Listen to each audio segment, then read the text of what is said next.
I'm now going to proceed to go ahead and put the lowlights in between the highlights. I'm going to start from the back and do one in between all of the highlights.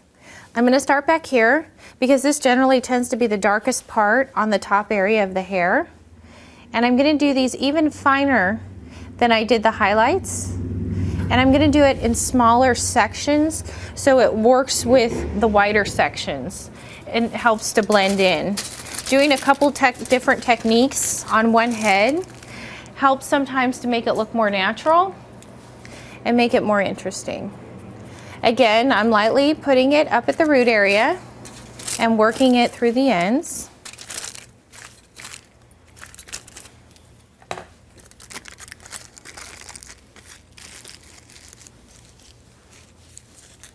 You want to be very careful when you're doing techniques like this that you don't disturb the other foils.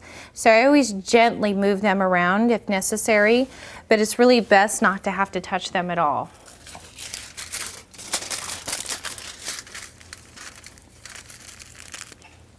I tightly pull on the hair when putting the foil on so it doesn't move around and I can get a better effect.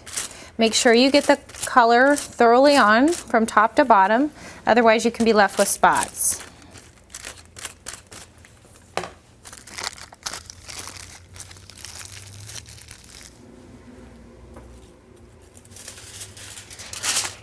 Now the reason I did the highlights first is those generally take a little bit longer to process in that they have to do more work lightening the hair. And then this, doing the lowlights, because this just has to slightly lighten up the hair a little bit and deposit.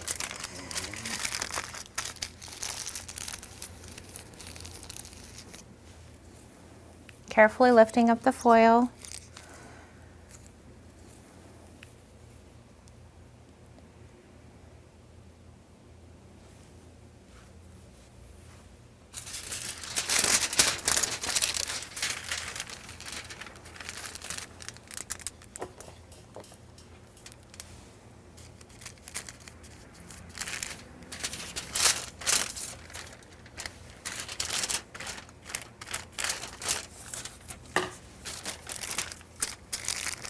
Okay, so I've gone ahead and I finished the lowlights. I put it in between every other foil except right in the front as I'm trying to create a lighter effect in the very front area around the hairline.